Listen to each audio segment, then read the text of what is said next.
Gocha asin dura godhamaa ture ammallee raawwatamni ibsamu why present perfect continuous itilalla. A brighter future we have found. Hello dear viewers, welcome to Stars English. I am Malkamu. Today I'm going to talk about present perfect continuous. And I hear many students saying this topic is a bit hard, and I tell you it's not really hard. It's very simple, and it's really wonderful to use in our speeches, and it shows the level of our English. So I want you to follow me until the end of this video. Haramuwai present perfect continuous itilalla. Asin dura why present perfect ilalle jirra. Form isa qofa son taane akkamittillee akka faayidaa irra oolchinu sirriitti discuss goone jirra. Haramu why present perfect continuous itilalla. Video baay'ee gaarii waan ta'eef hanga dhuma video kanatti nu wajjin tura. Video kanaaf immoo haaraa yoo taatan channel kanaaf haaraa yoo taatan subscribe gochuun dagatiin yaada qabdanis toora comment irratti nuuf barreessaa. Nu jabeessa jechuudha fi thank you so much, and let's jump into the lesson. Present perfect continuous. Ega faayidaan isaa maali? Present perfect continuous kana yoo hedduu namoonni yoo fayyadaman in ageenyu, especially level naannoo pre-intermediate, beginners, even intermediate irratti you know mana barumsaatti form isaa qofa baranna faayidaa isaa haalaan nu hubannu waan ta'eef fayyadamuudhaaf xiqqoo confidence nu hanqata. Kanaafuu video kanarratti sirriitti akkamitti akka faayidaa irra oolchinu isinitti mul'isa. Form isaa qofa osoo hin taane hiikaa isaas shaakalaat laalla jechuudha. Maaliif akkuma asiin dura jedhe afaan Ingiliffaa irratti jijjiirama guddaa fiduu yoo barbaanne shaakaluu qabna. Okay, practice gochuu qabna. Kanaafuu jidduu barnoota kiyyatti video kana dhaabaa bakka nan shaakalaa jedhutti na duuka bu'aa shaakalaa haasoo qabaatan kophaa haasaa barreessaa akka sirriitti na hordoftan isiniin jechuun barbaada. Kanaafuu present perfect continuous kun faayidaan isaa maali? Gochaa asin dura godhamaa ture ammallee raawwatamni ibsuudhaaf yoo hedduu kan itti fayyadamnu. Okay, gochaa asin dura raawwatamaa ture. Okay, yeroo dheeraa fudhatee raawwatamaa ture ammallee xumuramni ibsuudhaaf. Fakkeenyaaf Yuunivarsiitii Harammaa irratti erga eegalee waggaa 10 darbee jira, waggaa dheeraa ta'eera. So maalin jira ammallee barsiisaan jira waan ta'eef I've been teaching in Harammaa University. Bara kanarraa eegalee Yuunivarsiitii Harammaa barsiisaa jira. Okay, so egaa garaagarummaa present perfect wajjin qabu isinitti mul'isa. Garaagarummaa present continuous wajjin qabu isinitti mul'isa. Look, amma present perfect continuous irratti fakkeenya gaarii kan nuuf ta'u sa'a dheeraadhaaf namni mana qulqulleessaa ture tokko sa'a dheeraatti fudhatee manni baay'ee qoshaashaa waan qabuuf waan balfa hedduu qabuuf qulqullaa'uu fi nama dheedhe tokko sa'a dheeraatti fudhatee jechuudha. Ammallee immoo manuma san keessa qulqulleessaa jira yoo ta'e dheerina sa'a asiin duratti fudhatee san ibsuu barbaade maal jedha? I've been cleaning this house starting from the morning. Maybe namni dubbisaa jiru sun naannoo saalaa kan adeemu yoo ta'e hagammaan xumurre hinoosuma keessan jira. Really? Yeah, I've been cleaning it since this morning, since 3 o'clock. Sa'a sadirraa eegalee hangamma qulqulleessaa tan jira. This is present perfect continuous. Gochaa asiin dura eegalee ammallee xumuramni ibsuudhaaf jechuudha. Gochaa ammallee itti jiru ibsuudhaaf. Okay, I've been cleaning the house. Okay, what about if it is in present perfect? Present perfect yoo ta'e hoo? Maalan sinin jedhee video asiin dura jedhe irratti present perfect kana kan fayyadamnu gochaa reefu raawwatamee bu'aan isaa jiru fakkeenyaaf. I've cleaned the house namni jedhe manicha qulqulleessee jira yoo jedhe manni sun qulqulluu ta'uu isaa dubbachaa jira. I've cleaned it. I've cleaned your car. Konkolaataa kee qulqulleessee jira. That means, oh really? Deemee konkolaataa koo laata? Oh yeah, it looks brand new. Thank you so much. Okay, konkolaataa haaraa gooteetta bara. So gochaa isaa xumuree jira, bu'aan isaa ni jira. Bu'aan isaa maali? Konkolaatichi haaraa fakkaata. Okay, I've cleaned the I've cleaned the house. Mana qulqulleesseen jira. Qulqulluu ta'eera jechuudha manni. I've cleaned it. I have cleaned. She has cleaned the room. Okay? Daree qulqulleessitee jirti. San jechuun dareen qulqulluudha jechuudha. Asitti garuu I have been cleaning the house namni jedhe yeroo dheeraadhaaf qulqulleessaa turuusaa hima jechuudha. I have been cleaning it ammallee ittiin jira jechuudha. Okay? Yoo hedduu gochaa asiin dura raawwatamaa ture ammallee xumuramne ibsuudhaaf. Present perfectiin ammoo gochaa asiin dura dhiyeenya xumuramee bu'aansaa jiru jechuudha. Mul'isuudhaaf. Okay, what about the difference between present perfect continuous and present continuous? Present continuous kun ammoo gochaa ammaan tana gochaa jiru ibsa malee asiin dura gochaa san raawwachaa turuu keenya mul'isu by the way. Fakkeenya what are you doing? I'm cleaning the house. Okay, are you cleaning the house? Oh, that's good. Bakka maal gochaa jirta mana qulqulleessaa jira. Yeroo dheeraa natti fudhatee yaari jiru of keessaa hin qabu. Garuu wanta ammaan tana hojjechaa jiru namni sun ibsaa jira jechuudha. Okay? I'm cleaning the house. I've been cleaning the house jennaan garuu manni sun hedduu xuraa'ee jira jechuudha. I've been cleaning the house. Okay? Mana kanan qulqulleessaa ture. Okay? Mana kanan qulqulleessaa ture. Like ammallee ittiin jira jechuudha, you know. Okay? Okay? So gochaa siin dura yeroo dheeraadhaaf raawwatamaa ture ammallee hin xumuramne ibsuudhaaf present perfect continuous ibsina jechuudha. Akkuma isin jedhe I've been teaching in Haramaya University waan jedhe University Haramaya barsiisaa ture. Ammoo ammallee achuma jira. Okay, ammallee barsiisaa jirta. Yeah, still I'm there. I'm teaching there. So how long have you been teaching there? Yeroo hangam barsiifte?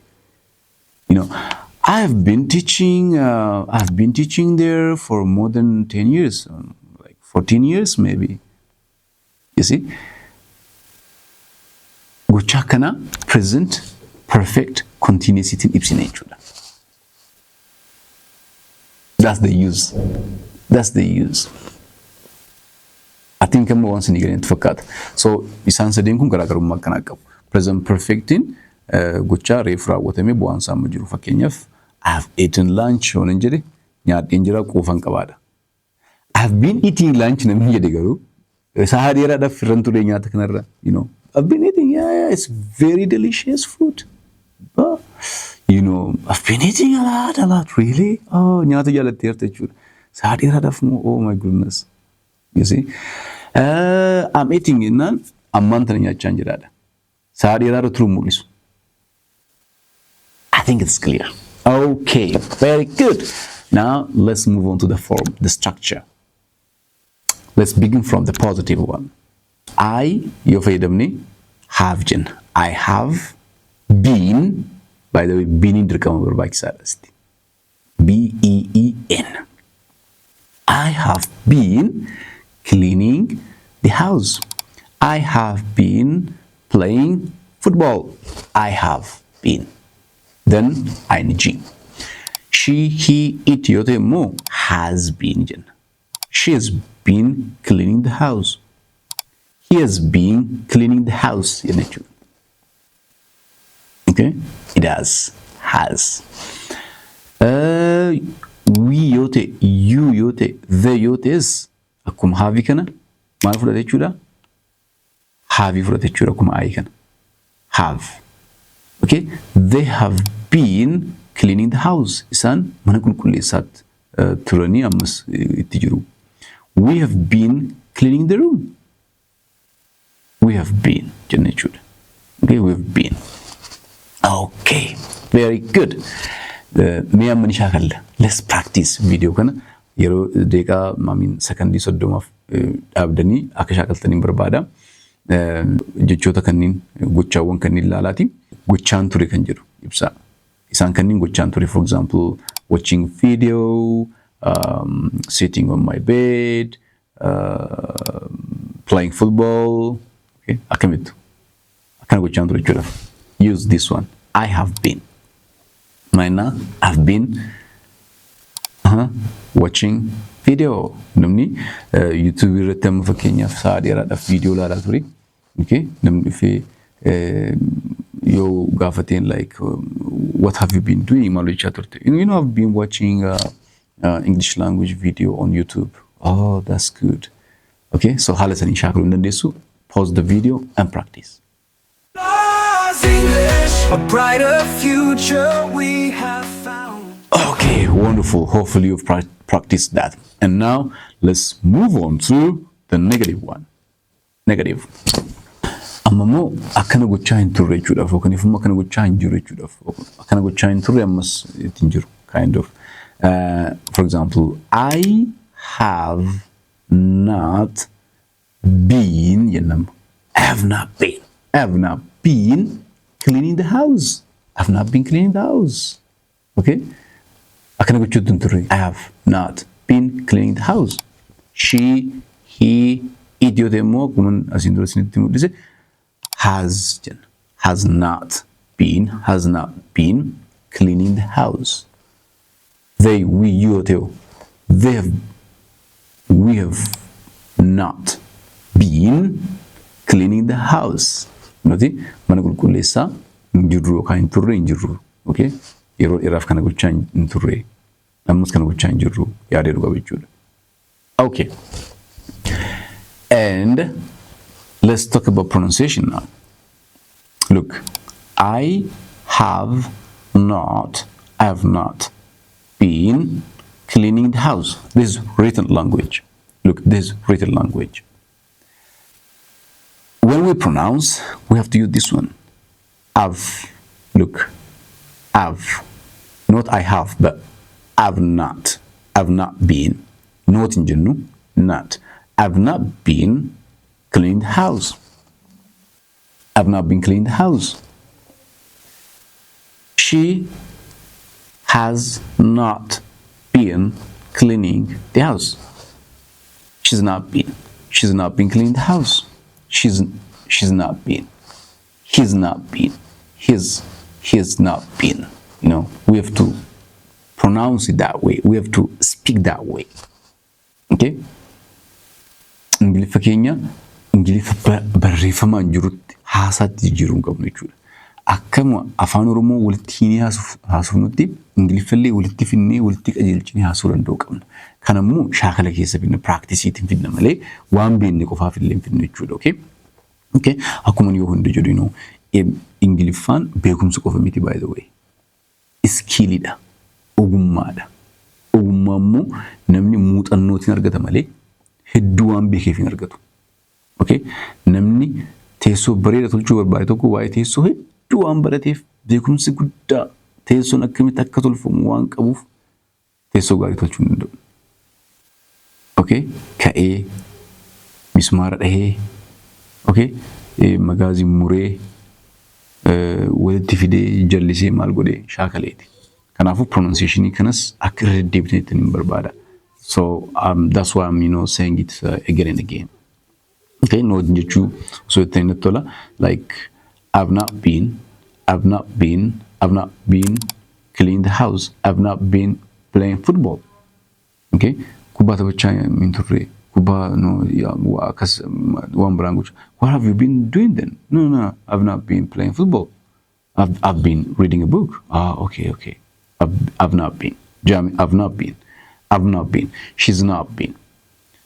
He has not been. Okay? We've not been. They've not been. You've not been. You've not been. Not not. Jiddu afi or you've not been. Oh, you've not been. Okay, practice this one. Okay, wonderful, excellent. Me amma video kana dhaabati. It's practice time now. Video kana dhaabati. Guchaan as sinitarreessa kana laalaati. Kanniin keessa maal gochaa turtan dhiyeenya kana jechuudha. Kamira turtanii kamimmoo gochaa hin turre. Ammas kontentii jirta jechuudha. So look, number 1, play football. Number 2, read a book. Number 3, go to school. Number 4, eat lunch. These are enough. Kanaafuu wanta gootan maal jettu wantuma isa dhugaa jechuudha. Isa kanaan fayyadamaati.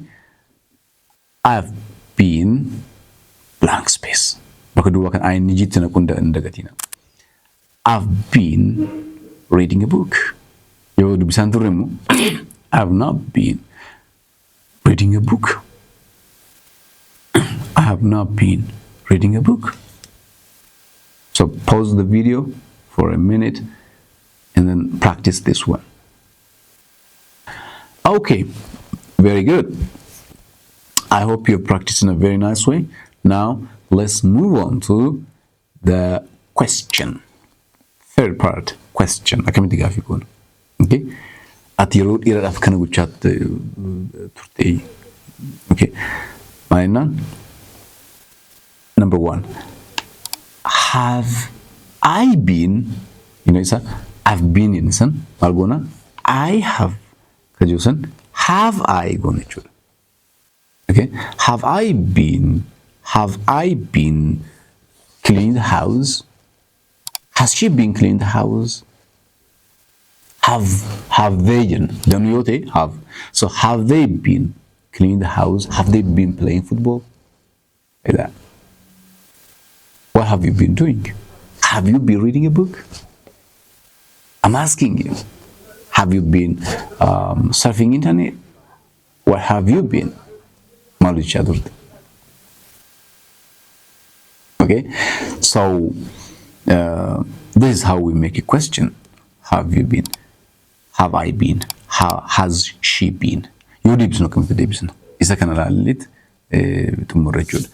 look, have I been playing football? Tabachanduri, tabachambehi, or okay? No. I've been. No, I have not been.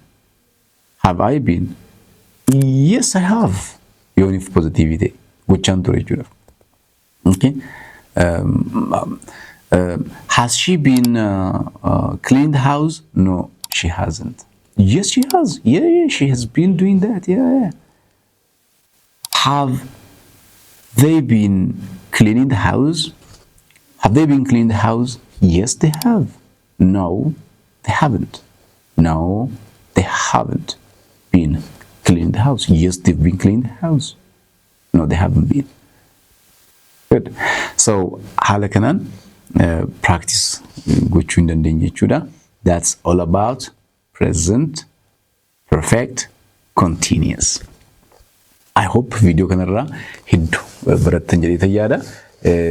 Egaa video kana faaraa taatan subscribe gochuu hin dagatina. Toora commentii irrattis yaada keessan nuuf kenna. Why present xumurreerra simple past ilaalla. We gonna kick off the simple past. Egaa haala sirriitti practical ta'een barisaa jirra waan ta'eef nu duuka buutanii akka nu hordoftan isin jechuun barbaada. Yeroo keessan nuuf laattanii nu wajjin turuu keessaniif guddaa galatooma. Have a nice night. Bye.